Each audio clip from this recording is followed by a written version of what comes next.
Well, thank you very much indeed to the organisers of ViCEPHEC 2021 for inviting me to share with you about a project that came out of the pandemic, a multi-institution collaboration designed to promote women in chemistry. Female representation is definitely improving in the chemical sciences, but much remains to be done, particularly at higher grades of both academia and industry. We also know that young women preferentially apply for medicine-related degrees at undergraduate level instead of chemistry. And research into access and outreach initiatives and science capital does seem to show that sustained contact with younger age groups can have a positive impact in terms of career aspirations. So this project was designed to work with those in upper Key Stage 2 to Key Stage 3. That's age 10 to 14 if you're not in the English system. And the idea was to highlight the fact that chemistry is a discipline that impacts positively on society. It makes a difference to the lives of those young people. And to put females as front and centre as those who are making a difference and those who thrive and contribute within that discipline. So underneath our overall aim, we had 4 key objectives. The first of which was to create monthly practical challenges that could be done at home or after school or even in a school lesson, using resources that could be obtained relatively easily and at low cost. Each institution put forward a number of activities that were based on their research theme. And accompanying these practical challenges were research resources. So this included things like lab tours, links to current affairs, easily understood diagrams, models, analogies, and of course a glossary. And we canvassed our participants to check that they understood the links between the chemistry and the research. One example of the link to current affairs, I'm going to illustrate on the next slide. Sunscreen ingredients causing damage to marine ecosystems and coral reefs, things like that. And also some sunscreens have not been living up to the claims that they have on the bottle. So that number on the front is the sun protection factor, and some of those have been falling short on that number. And so we need to do something about this. And alongside these research resources, we showcased the careers of the women involved in the teams behind the challenges. So this included career posters, we had short videos where people talked about how they got into chemistry, what motivated them, what their career pathway was. We had photographs so that women were visible on the site. And again, when we talked to our participants, they said chemistry is at the heart, but we also saw female chemists being flagged up as an important part as well. So our final objective was to put on live events to allow our participants to interact with our teams. The easiest way to do this was to use YouTube Live and to have a moderated chat on the website. And the questions covered a broad range of themes, so career pathways, research applications, the monthly challenges, but also university life as a female chemist. How do I cope when I'm struggling with chemistry at school?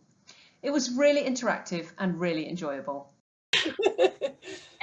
Okay, so here's another really great question. So who's your favourite female scientist? That's hard. I've got many. Shall I start? Yeah. So, okay, my favourite female scientist has to be my PhD supervisor, Professor Judith Howard. She's just the most incredible woman. Google her, she's amazing.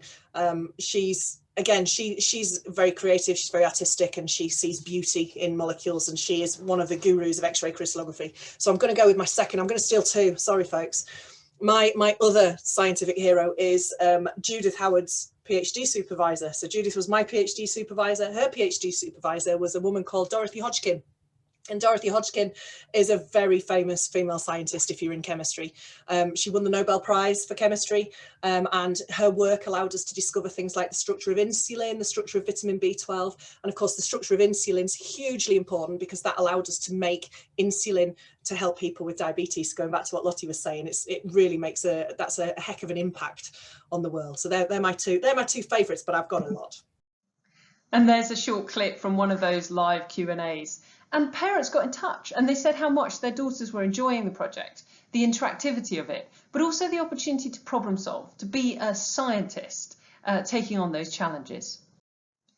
And teachers got in touch too, and they valued what we were producing as well. They felt it was high quality and directly relevant to their pupils. So what did our teams think? Well, above all, they found it enjoyable and good fun, and useful to have to think about how we could convey our research to a different audience. So what have we learned and what can we take forward?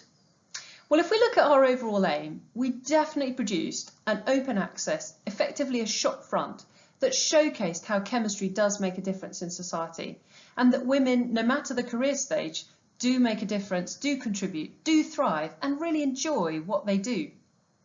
We showed that chemistry has a utility, that it has an application to society. We engaged with a younger audience.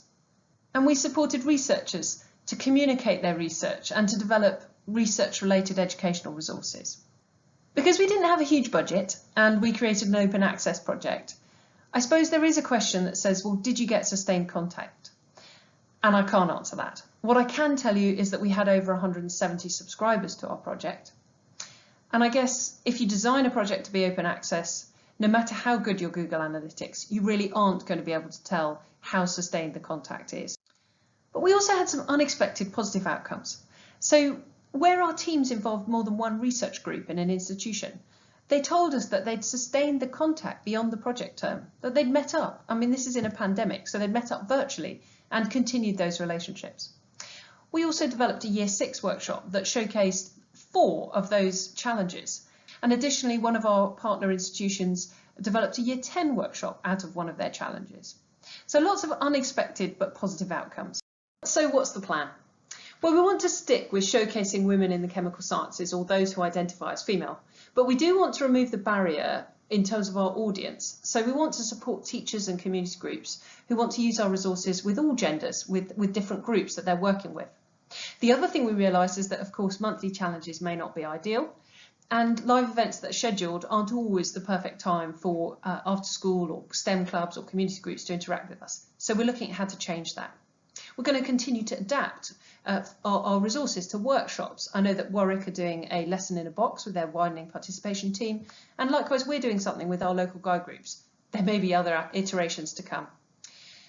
The other thing, of course, is that the live Q&As were recorded and there are some real gems in there. So we're going to be producing some short clips that can be used for outreach. Well, I'm conscious my time is nearly up. If you'd like to find out more, please do visit our project website. The link is on the slide, or tweet us at Women in Chem. If you'd like to be involved, if you'd like to be a part of our project, please do email me. Again, the email address is on the slide. We'd love to hear from you. And last but not least, of course, it's me that's talking to you today, but there's been a huge number of people involved in this project and to whom I owe my thanks. All of those are listed here, including my co-author, Malcolm Stewart. Many thanks. Bye-bye.